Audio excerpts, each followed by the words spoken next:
Exciting live racing action continues this weekend at beautiful Los Alamitos Racecourse with big wagering and great live racing action. Our early pick four pools have been outstanding with a season high figure of over $230,000 on May 3rd and over $209,000 on May 11th. Plus our pick six pools are as strong as ever with our $10,000 promos on Sunday nights.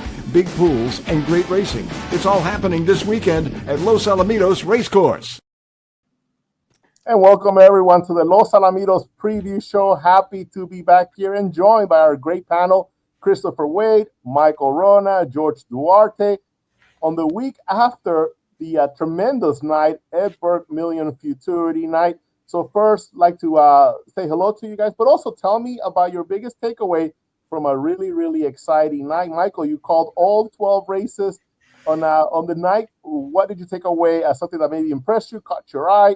About that big night? I could talk for half an hour about it. But the thing that was fascinating was how many horses qualified from the late pick four, and it probably caught just about everybody by surprise because it's often the reverse. In fact, I was reading your recap of the night, Orlando.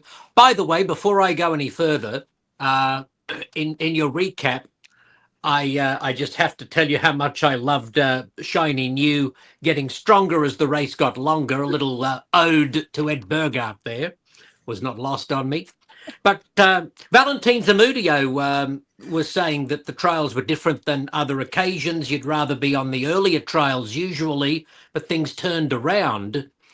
And there's no apparent reason for that. And it just makes me wonder if we need to be upgrading Dudar Cartel as the only qualifier from early in the night.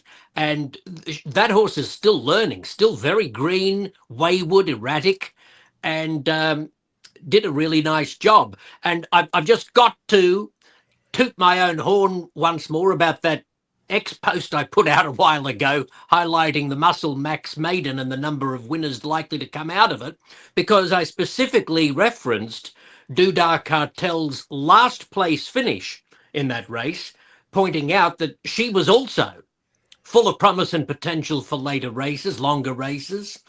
And here she is making her way into the field for the Ed Burke Million Futurity.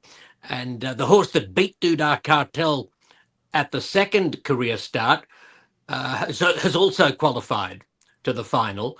The irony is that Muscle Max hasn't won since. He won that hot race. He almost won his trial at just his second start, but it seems ironic that the winner of that hot heat is about the only one who hasn't won since. And what about Muscle Max and Next Norco running their eyeballs out and failing to qualify? Next Norco, I think, was the bubble horse coming into the final race but got bumped out. And it's just incredible, isn't it, how the tide turned with the fast times across those last four races. Yeah, Michael, in fact, the lead paragraph for that story, that's on nosalamitos.com. The later the night, the faster the times in the trials. And everybody was talking about that because you just don't see that very often. I kept asking George about the win, and he just kept saying, there's nothing. There was a little bit of win. I think in one of those races, there was a 3 mile per hour tailwind, and I think it was on Shiny New, if I remember correctly, right, George? Yeah, the last race is the only one that had any kind of wind. And the wind did not matter in that time. No, exactly. Almost 0.2 of a second faster than the second fastest qualifier. So quite a effort from Shiny New. Anything else that stood out for you on that big night, George? Besides my light wallet after the night, I think the trials had everything. They had prices, they had all the stars, everybody that we anticipated coming back. They all ran well. And it just sets up for a really good final between a lot of good, promising young horses. Any one horse that kind of stood out more, just the way the horse qualified? Obviously, Shiny New, but we expected Shiny New to do well. She was one of the ones that everybody selected in the consensus. I really liked Jess I'm Worth It. He built off his impressive effort the race prior to the trial and won convincingly. I think that was one of the larger margin victories besides Shiny New. And also the high top seller at the sale. That one, I mean, he looked like he was going to get beat by French Valley and just flew home and got home. And, it looks like he's actually worth the price they paid for him. I saw Steve Burns before the races on Sunday and asked him how he felt about the post position draw for French Valley. And his reaction was it was half an eye roll and half a shudder, because we'd all been talking on the preview show last week about how difficult it's going to be for the filly drawn right inside Accelerated, who wanted to lug in throughout his debut win. Yet, amazingly, it was the filly who kind of dictated to Accelerated in the opening strides and put him off. That was a real shock. And Accelerated looked no hope 100 yards into the race. Yeah, let's take a look at that race because it was such a fun race. And definitely one of my takeaways of the night was the way that Accelerated just accelerated after the midway point and ended up winning this race pretty impressively. So we're gonna see Accelerated right there, kind of getting shut off a little bit by French Valley from post number 7, Accelerated there from post number 8. And right here, there's no way that Accelerated is going to win this race, right, Michael? No. There he is. And he gets and let's not forget Cheat Sheet doing what Cheat Sheet does, which is simply run fast. He was minding his own business on a straight course, but he ran a tremendous race also. Yeah, what a race. Quite a race. Chris, tell me, you keep track of the consensus. Did you keep track of this consensus as far as the points are concerned? Who won? Well, it was the professor. The professor won, and he was. That's what I wanted to hear. Professor Good was great that particular night. We hit nicely teed up, Orlando. Yeah. Did you see that? Did you see that? That was beautiful. I laid that up for me. Set me up really, really well. The early pick 4 paid huge. One long shot beat the heavy favorite. Paid $2,500. The second pick 4, another long shot, paid very, very nicely. Now late pick 4, we gave out the late pick 4 on a $1 ticket. Our top pick won each and every of the last 4 races. Only problem was we put in a $48 ticket and it came back $41. Yeah, there were some prices though. There was quite a few prices on this night. Anything else that stood out for you on this big night, Chris? Well, Shiny New, it looked like the horse running down here. That was such an impressive performance. 1746 was so very impressive. But of course, Duda Cartel qualifying from an earlier race when normally it's the other way around. Normally on the inside, the early part of the race was where you want to be because it starts to slow down in the evening. That was not the case this particular night. But Duda Cartel, quality connections, comes out of a strong race, has a look to grab a nice slice of the pie. But of course, Shiny New can be your heavy favorite, and deservedly so, in the Ed Burke. Yeah, just a few takeaways for me.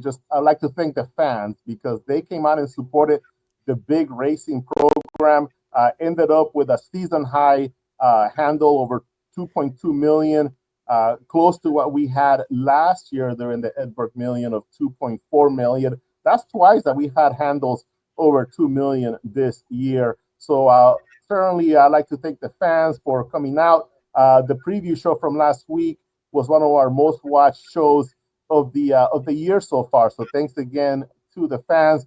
And just to mention one horse that I kind of keep going back, is becoming a favorite of mine, is Wake Up Little Susie. Now 3 victories for this filly, and Paul Jones described her as a little one, a little filly. So she sounds like she's not a big size runner, but does she have heart or what? The way she qualified to the kindergarten futurity, ran solid in the final, and now qualifies in the to the Ed Burke Million. I guess we could say in one of the earlier trials, because I think she went in trial number 7, and maybe just her and Duda Cartel were the only ones to make it out of the first 7 trials. So Wake Up Little Susie, a nice effort, but like you said, Michael, Shiny New, Accelerated, was one of the horses that was mentioned as well.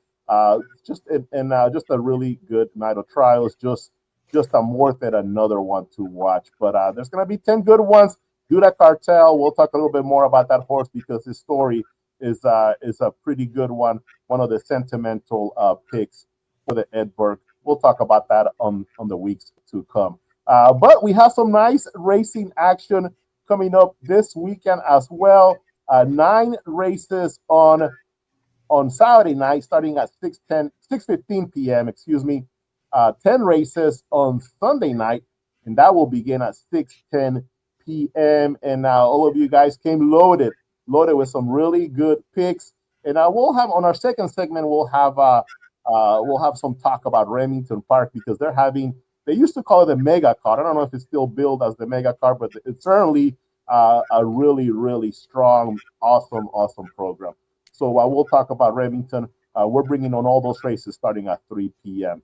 Chris, you have a selection for us in race number 8. Tell us about it.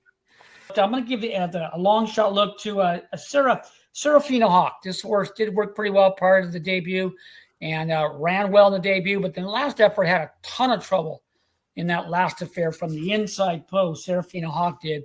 Now she's up against it. She's up against a quality horse to the inside and the outside, but if this horse could just get out of the gate, she has a good look at the outcome at a nice price there at 5-1 the program. Yeah, I got this race all queued up. Race number 8 back on May 18th, and Serafina Hawk racing from post number 1. Can take one more look, Chris, and tell me about the trip that Serafina Hawk is going to get from post 1. Ricardo Ramirez, Jesus Nunez, E.G. High Desert with a good year already with his baby. Yeah, she broke very, very slow, veered out and veered in and brushed the side of the gate, was slow on the stride. Then she's herded towards the rail throughout under a tight hold, but was seemingly loaded with a good amount of run. Never asked to run, was striding out very strong right here. This horse has a loaded talent. It just needs a clean getaway. He's drawn up against a very quick horse in the first time starter who has a big look at the outcome. And of course, a mental math that your selection has a good look at there. But Serafina Hawk, if this horse could just get out of the gate in decent fashion, could be grab a nice slice to pie at a price in that race number 8. Yeah, in that race, there's some really nice quality runners. I went with Mental Math for Valentin Zamudio, another trainer that's having a good season with his 2-year-old. And one of the horses that also caught my eye in this race is number 5, Just Maxi and Me, a filly. And you don't see too many times where one horse has the bullet work, not just on one night, but 2 different mornings. 2 different mornings. Just Maxi and Me did it back on April 19th when 12-3, that was the fastest of 23 works. Then came back with a similar work, 12-3 again, and that was the fastest of 12 works that morning. And she's done it really well. The mother, Just Another Commando, was a nice stakes winner here at Los Alamitos, and her really, really quick filly. I don't remember her being paid to a lot of gratuities at all. So she didn't make a ton of money because of that reason, but she certainly was talented. Here's Just Maxi and Me breaking from the inside post. She was a little restless before the start, but then look at the way she popped out of the gate, and look at the way she just took off right here. You can see the jockey is not really pushing her very much, just a very, very light hand right there, and nice separation, and just keeps on going. So that was the gate work from May the 10th at 12-3 work. George, you also watched this work carefully to do your comments. What did you think of Just Maxi and Me? Yeah, I think they were both good works. The first one, she worked in between rivals, so she got that experience of having horses on both sides of her, and then she worked inside. So I think she's ready for the debut. I mean, her mom was pretty quick, ran a couple 110-yarders back in the day, and she was a 5-time winner. So she comes out of good, precocious breeding, and she looks ready for her debut. Yeah, I like that you had those stats on the mother as well.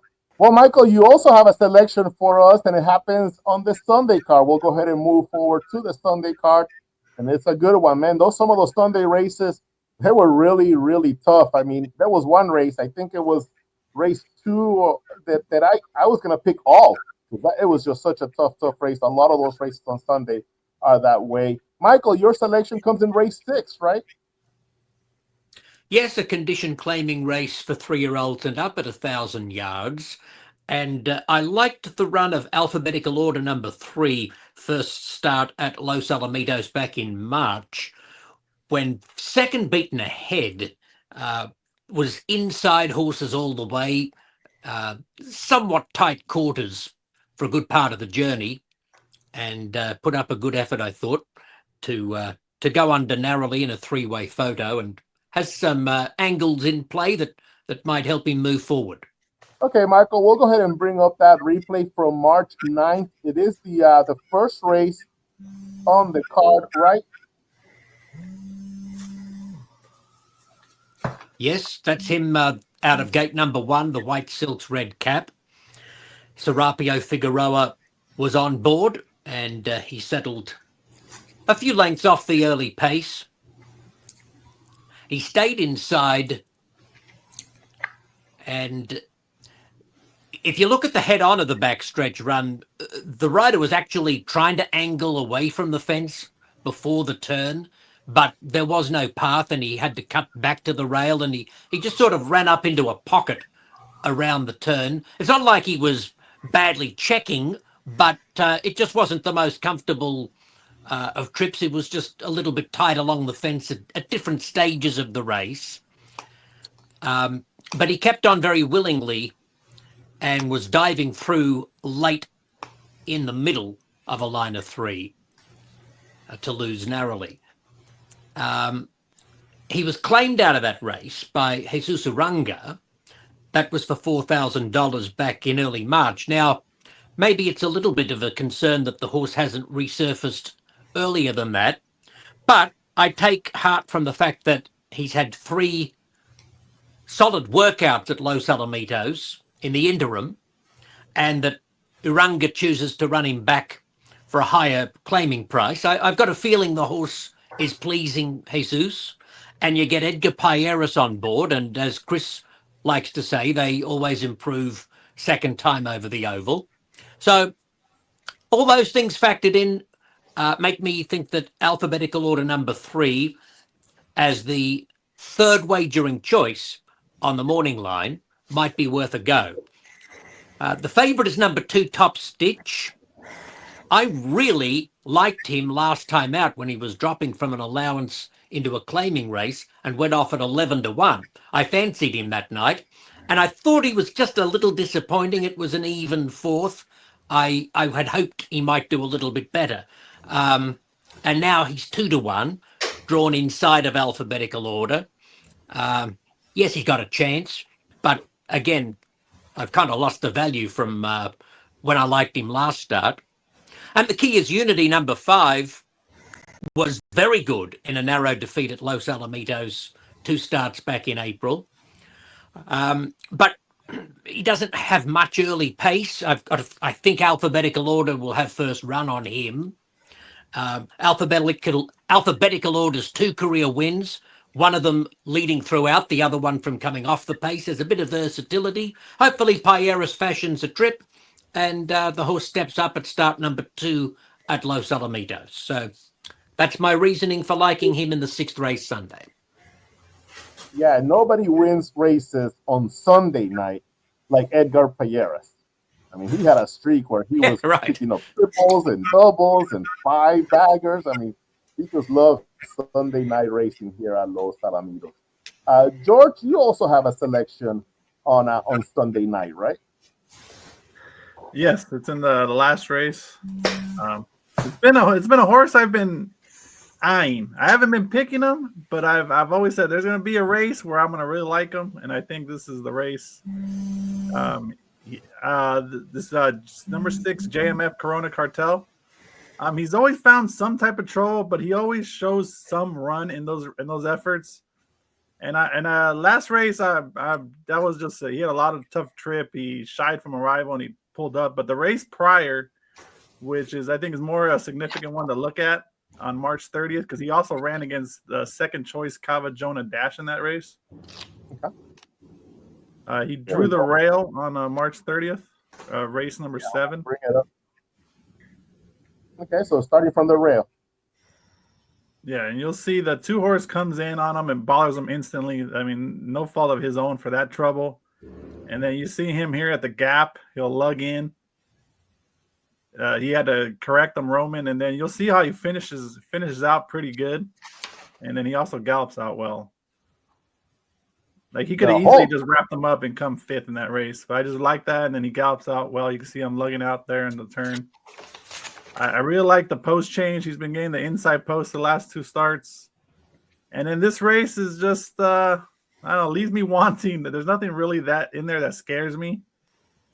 Cavajona Dash, I really like that's actually drawn outside of him because in that race that you just saw right now, the Cavajona Dash had the outside and broke out.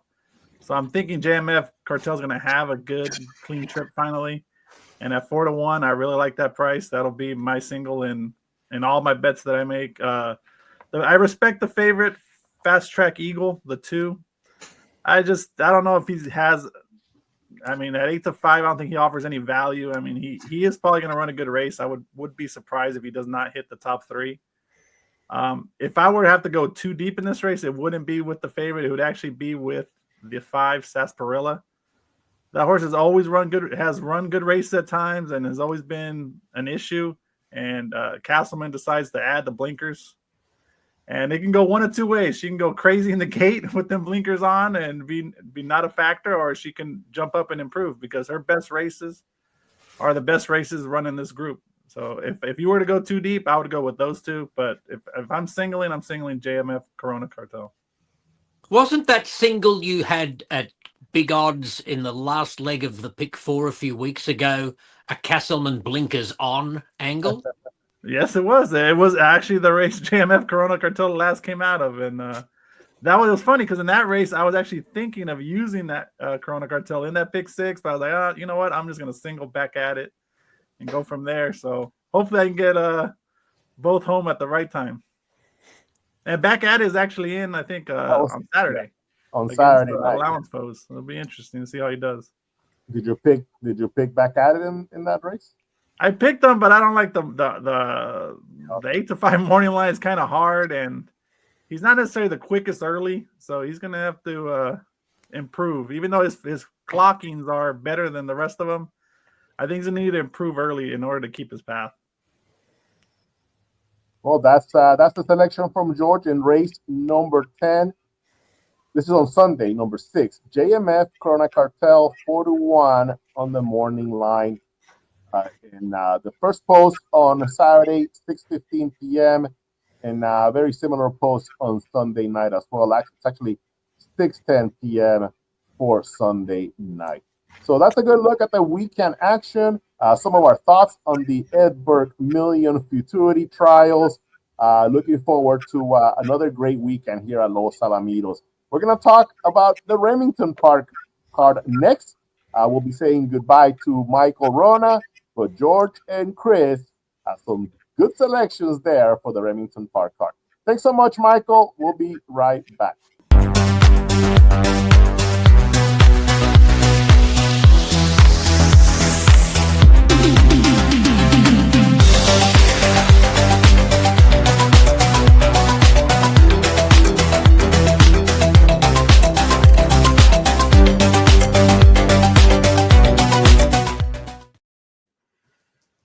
Wiener Nationals coming up on July the 12th. So if you have a weenie dog, you still have time to enter. Send us an email at larace@losalamitos.com. We'll be selecting at least 100 dogs once again to be here racing on the Weenie Dog Night.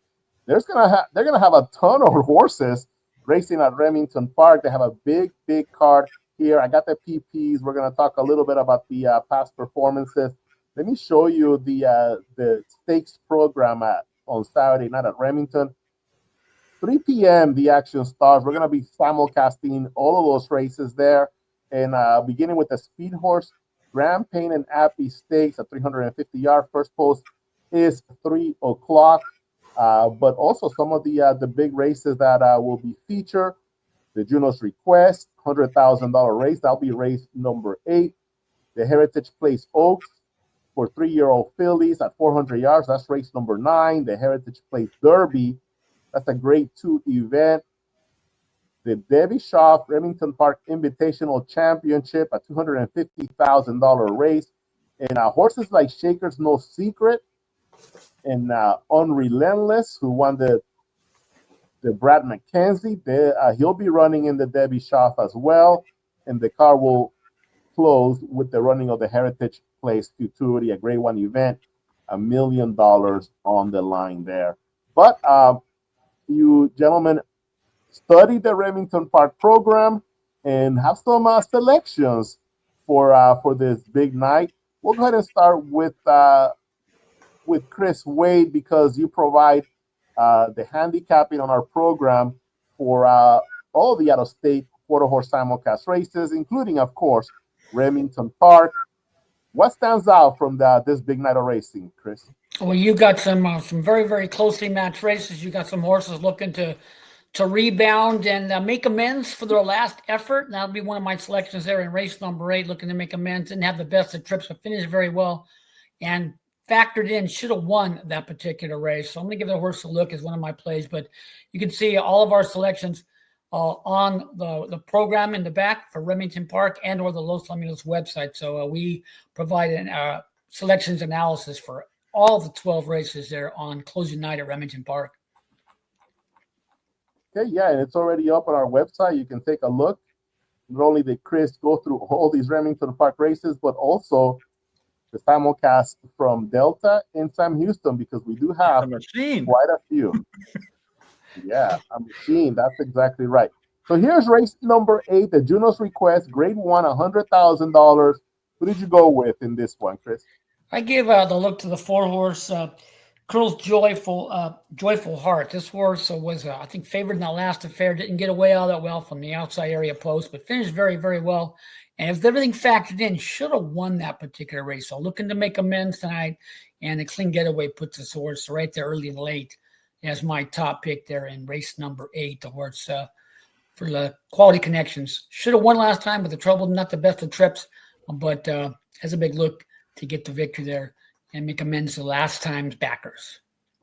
And we're very familiar with Curl's Joyful Wagon. Ran third in the Charger Bar handicap here with some pop at the end. Was 6th at the start, actually 9th at the very beginning, and ended up running third against Rocking with Energy and First Time for Wine. I think First Time for Wine actually is as well. Both of them from the John Steinbach barn. So just First Time for Wine, 10-1 in this race. Finish ahead of Curl's Joyful Wagon in the Charger Bar. Yet it's Curl's Joyful Wagon at 5-2 in this race. So that will be the Juno's Request, race number 8. You have another selection as well, Chris? Well, I got selections pretty much in every single race. We go to the 12th race, the richest on the program, the Heritage Place Futurity. Who do you like in this one, Chris? Well, I'm going to close it out with the 2-horse, Everly's favorite. This horse is unbeaten in 2 lifetime starts. Has improved from first start to second start. Quality connections that are going very, very well this racing season, no matter the venue. So I'm going to give the horse a slight look over the horse on the rail. The connections are winning pretty much every time they're on the gate. It seems like Just a Good Angel with Christian Alcala and Jean Polito. But Effortless Wagon will be my top choice in the finale, closing out the racing season for Jason Olmstead and company in the $1 million event. Yeah, 2 starts, 2 big wins for Effortless favorite cartel gelding here at 7-2 on the morning line. George, who did you go with? What race did you go with in this Remington? Race 9. This is the running of the Heritage Place Oaks Fillies, 3-year-old, 400 yards. I like the 4 Rainbow of Diamonds. One of my favorite plays is when a horse switches barns that has the breeding and the past races where they show they had potential, and Valeriano Racing Stables, they always like to be part of these big races. They privately purchased one that's in the Derby, and then also private purchased one for the Oaks. And I like their chances better in the Oaks. This horse, Rainbow Diamond, she got out of the gate really well, and I mean, it would look like a paid workout in that race. She won so easily, and if you look at her breeding, her full sister qualified to the All-American Futurity and the Ruidoso Oaks last year. So the breeding's there, the ability's there, and I just think she's going to improve that much more second time out over the track. Francisco Calderon is the best rider in the country right now. He's hard to beat when he has the right horse. And I think this is one of the few races where you can go against against Christian Alcala and their horse, the second fastest qualifier in Jay's Freight Train, the 8. So I think you'll get value. I don't think you'll get that 4-1. I think you'll probably get 5-2, maybe 3-1. I mean, if that horse is 4-1, you see that stuff in the back there, I'm gonna be selling it all to bet it on her at 4-1. So I'm pretty sure you're gonna get like 5-2. But I was just really impressed in that race. She draws well in between catching Southern Race, who's not that quick, and then we all know Bolden the Beautiful. She's a reliable, straight gate breaker, so shouldn't have any problems at the start. And I just think she's gonna be hard. She's gonna play Catch Me If You Can against these. Well, if she's 4-1, I might have to pull out the emergency voucher that I have in my bag and go play as well. Now, just a reminder, the fun thing about betting here on track is you don't have to wait. You get paid. You get your cash right there if you hit it here on track on these simulcast races. Yeah, because you guys are taking the full simulcast, we'll have all the extra patrons that will be there playing the day races, so the pools will be better. And if you're mainly a quarter horse player, and then there's a bunch of Thoroughbred fans during the day deciding to get in on the Remington action, you have that edge, and you'll get a little bit better value.